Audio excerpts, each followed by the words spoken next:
Um, and it's a big opportunity for the building authorities to choose and to make it specific for the conditions that rules in the country. And one example of this is, for example, levels of tenable condition concerning temperature when you do your ASET analysis. For example, in Finland, the limit is 100 degrees. In Sweden, we have 80 degrees as a limit, and in Norway, the limit is 60 degrees. And what level limits do you have here in Iceland? The temperature when you're doing the ASET analysis at tenable conditions. Follow the Swedish guidelines. Following the Swedish guidelines. Many years. Okay, that's good. Then you also work with 80 degrees Celsius. But this is the most important part, that the different countries could choose different values. And in the end of the specification, you have annexes that you could work with. This part of the specification can you use, and this part of the specification may you use given that you use this value. It's in the same context as Eurocode in that matter.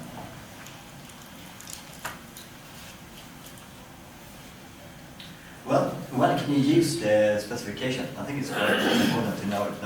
And the first of the abilities that you are allowed to use, for example, any new methods. Like in Denmark, you can only use it on minor deviation, but in Sweden, we could use it on every subject, on every objectives. But it's not what we do, but we have the opportunity to do it. And you have to have defined pre-accepted solution for different problem.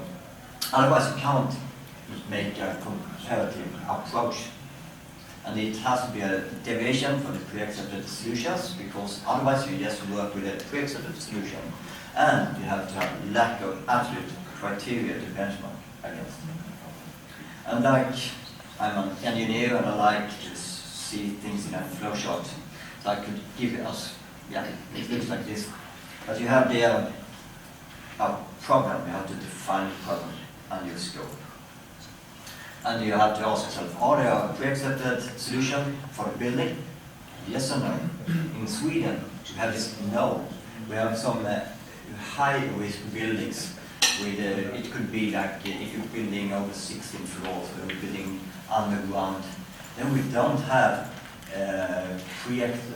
pre-accepted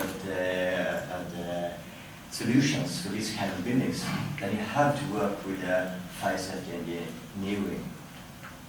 But we don't have any pre-accepted solutions to benchmark against, and we don't have any absolute criteria to work with. So it's really difficult to work with this really complex building in Sweden, because it will be in the square, in the right part.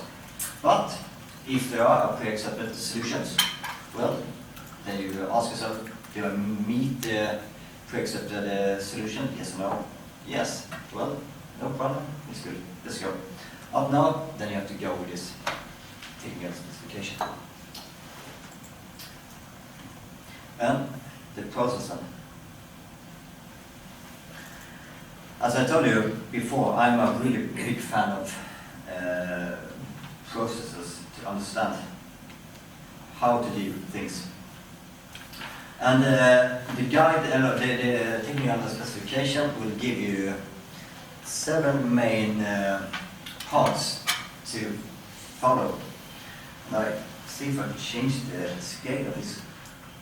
Could you see? Yeah, that's good. And the first part of it, as always, is to define your problem scope. By briefly identify any deviations from the pre-accepted solutions, the scope of the process will be defined. So you know, what should I look at? What is my problem here? And to do so, you could look at the design works or things like that. Step number 2 in the process is to identify what hazards on fire safety objectives do I not fulfill? What is the hazard with not fulfilling these pre-accepted solutions?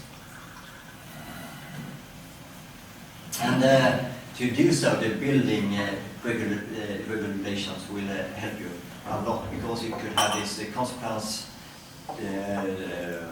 descriptions that give you more information about what is the meaning of this regulation, and what is the meaning of these pre-accepted solutions. And then I could understand the hazards when I don't fulfill these pre-accepted solutions means that the problem is this and this and this. That's good to have a look at the building regulations to understand the hazards. Well, when you know your hazards and you know what fire safety or the objectives that you don't fulfill, you have to see how should I deal with this design. How could I manage to fulfill the defined level of safety in the company? I have to define an initial design review, also called a fire safety concepts, and do some kind of trial fire safety design. Like if I don't manage to have this dead end in a corridor, I'm more than 10 meters. In Sweden we have this pre-accepted solution for 10 meters. I want to have it like 50 meters. What measures could I put in? What could I do to compensate to get at the same level of safety? Could I use like signings? Could I have a higher class on doors? Could I use door closers?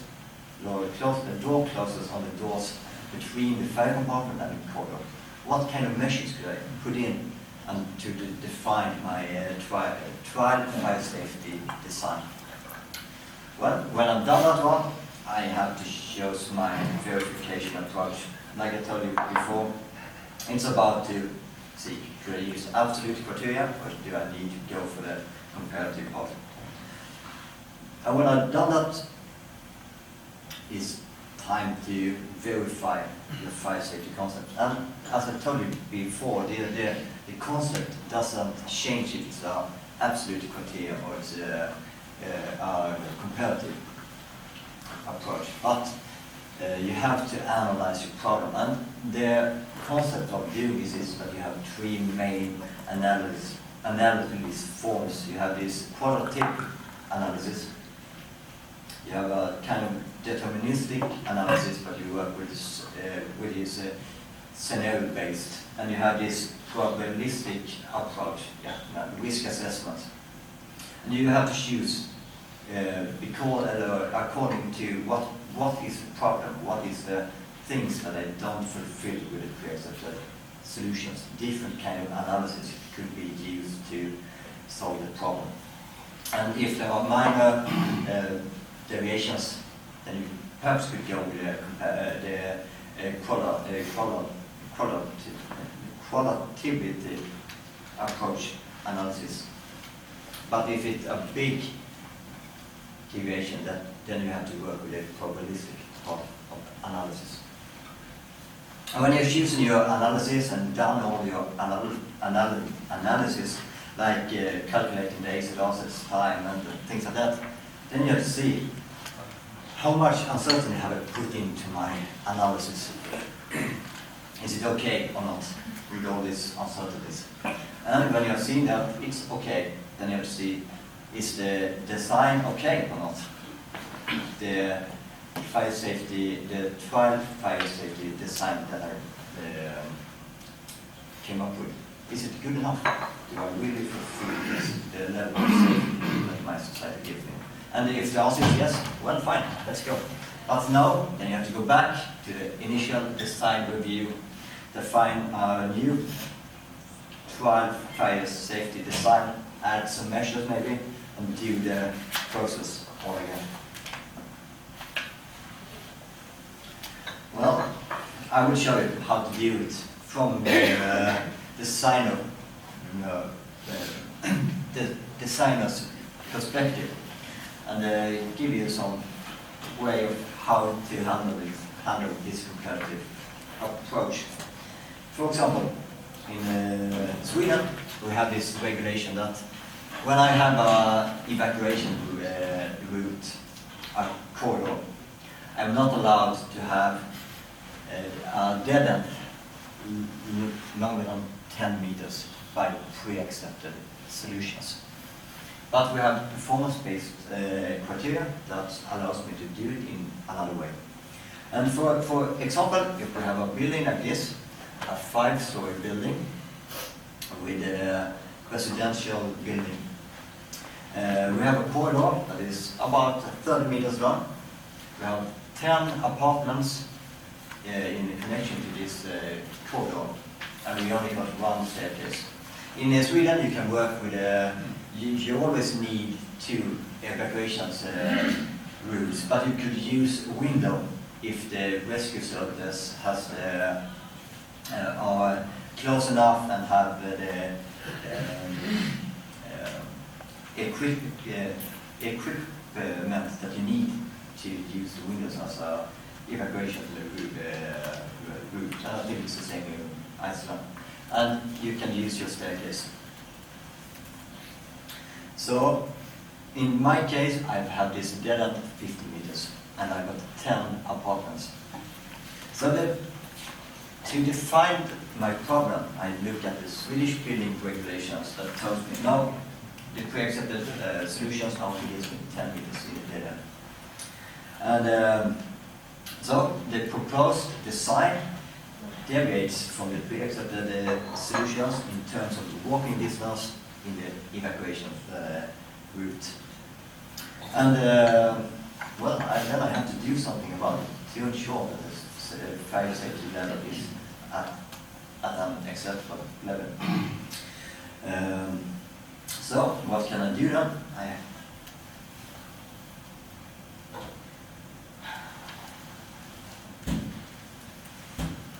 Well, excuse me, I've only got 9 apartments, not 10. I have to define my scope. In Sweden, we have these pre-accepted solutions telling me that dead ends only 10 meters. But the regulation to fulfill is not about the walking distance. It's about evacuation routes shall be designed to limit the risk for persons to be attracted by fire and smoke. So my regulations is not exactly the same as the pre-accepted solutions. But I don't fulfill the pre-accepted solutions, so I have to show that I fulfill the requirements, the regulation. And when I know this and I understand the problem, then I could identify the hazards with my design that I want to work with. I want to have 9 apartments on every floor in 5-story high building, but I'm by pre-accepted solutions only allowed to have 10 meters. And the fire safety objectives that I have to show by fire safety engineering methods is that I fulfill the longer walking distance, but the main deviation from the fire safety objectives is about the risk of blocking the evacuation route. It increased because I could have more apartments connected to my corridor in my dead end. So that is the main deviation from the pre-accepted solution and what I'm going to work with to fulfill. But I also have to see in the whole concept of regulation, I also have to ensure that the solution, the design, works with a mean of egress, that people who have a longer walking distance than 10 meters still can manage to get out of the building. And I also have to take in consideration the fire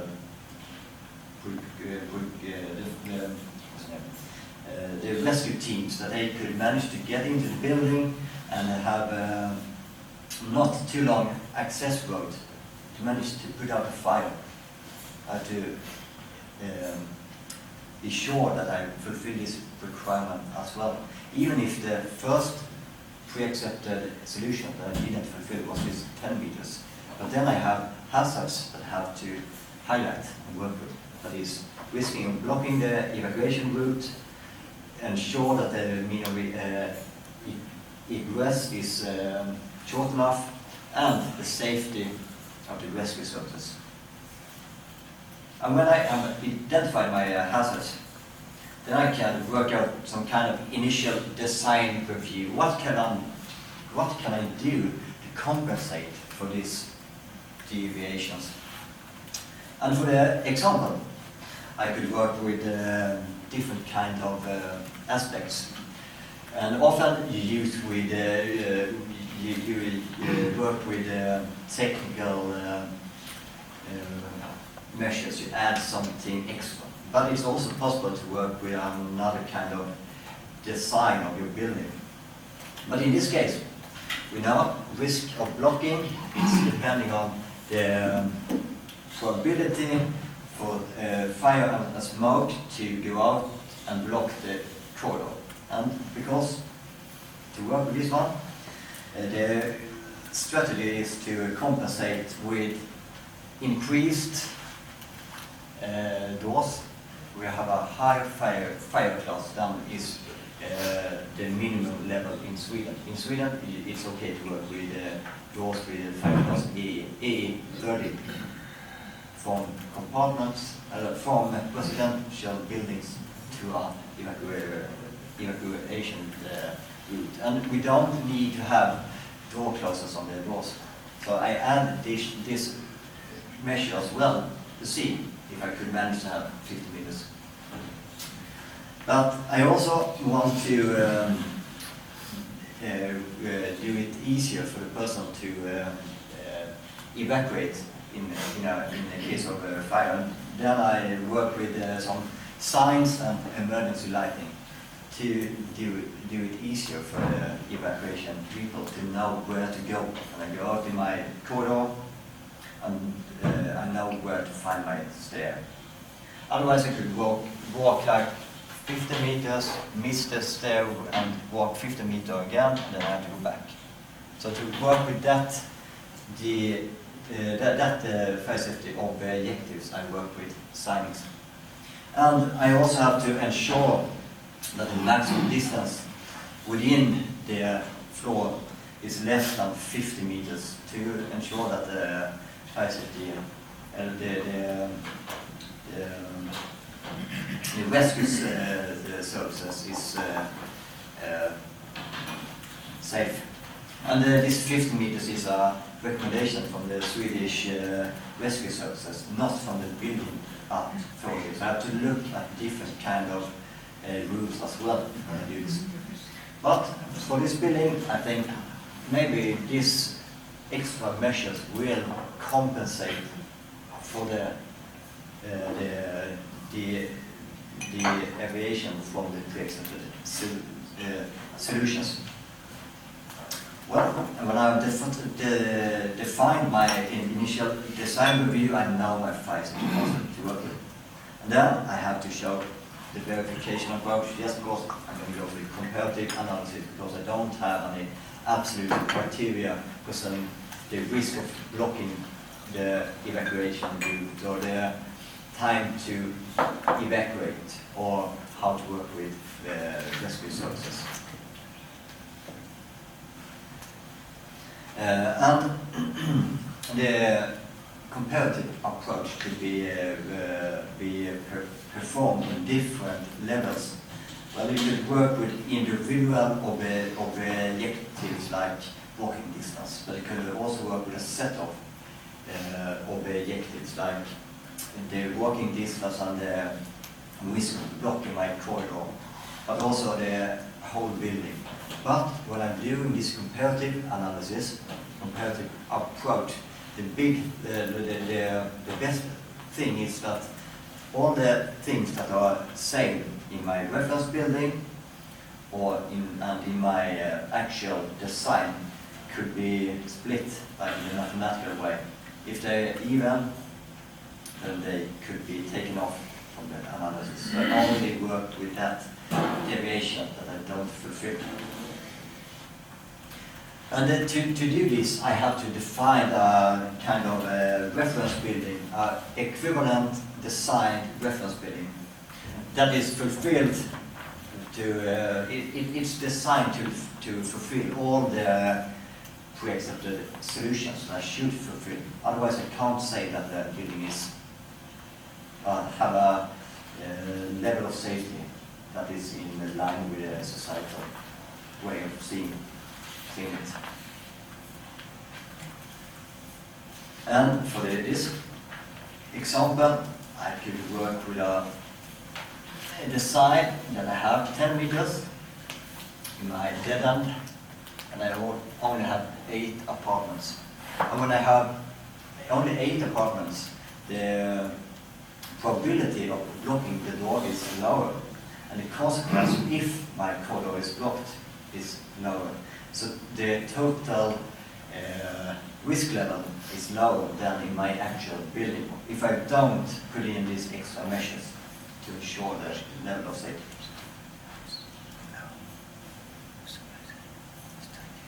But this part of the reference building, it's quite difficult to do it in a good way, because how should I choose my reference building?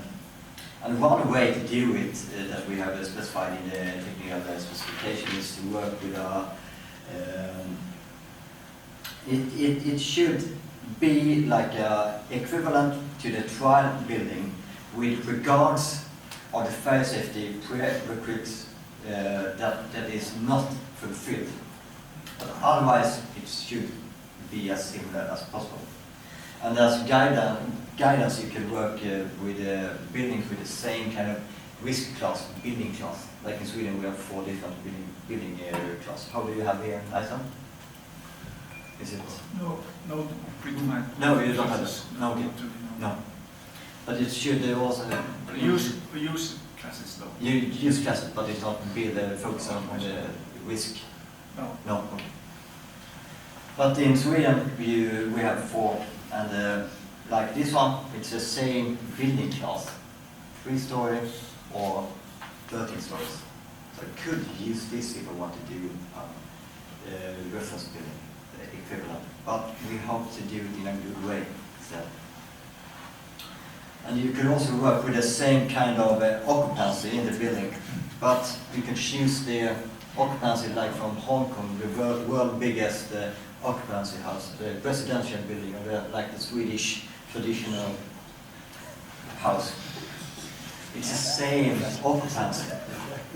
And like this is the same risk class, the same building class. And it's the only way you can work with it and define it and put a limit. But otherwise you don't have any good way to say how to define your reference building. And this is a big problem with a comparative approach. You don't know how exactly to define a building. Well, when you have managed to define our good reference building, but I think it's quite okay, it fulfills all the requirements according to the regulations, and then you can start to do your analysis. And as I said before, you have this qualitative analysis, like it's a logical reasoning. You're talking about statistics. It seems like this deviation isn't so bad because it's okay with this because of the statistics or because the level of safety, like rescue services could manage to get in and put out the fire if the walking distance is less than 50 meters, for example, for the case I showed earlier. Then I could work with a qualitative analysis. It's about arguments that shows that this deviation is good enough. But also the deterministic analysis, which is focusing on the consequences. No, usually you use this when you do your ACID assets analysis. You put out different fire scenarios, you have different design fires, you do your simulations and you compare, is it good enough? Do you manage to get the conditions before I have evacuated the building? And I could do a comparative analysis, a comparative between the ACID asset analysis for the reference building and for the actual design as well. But in when there are the big deviation, or the deviations are really complex, you should work with a probabilistic analysis. This is the likelihood of a particular unwanted event to occurring, and you work with the variability of different measures, like you could work with the variability of the door closest to work properly, or the resistance, or the probability that a fire will be much warmer, much greater than the quality that my fire component have, and because of that blocking the evacuation route. So for the example that I showed earlier with this dead-end problem, the rescue services and the analysis concerning their safety was made with the qualitative analysis. The questions about the egress time was made with a deterministic analysis, and the risk of blocking my door was made by a probabilistic analysis.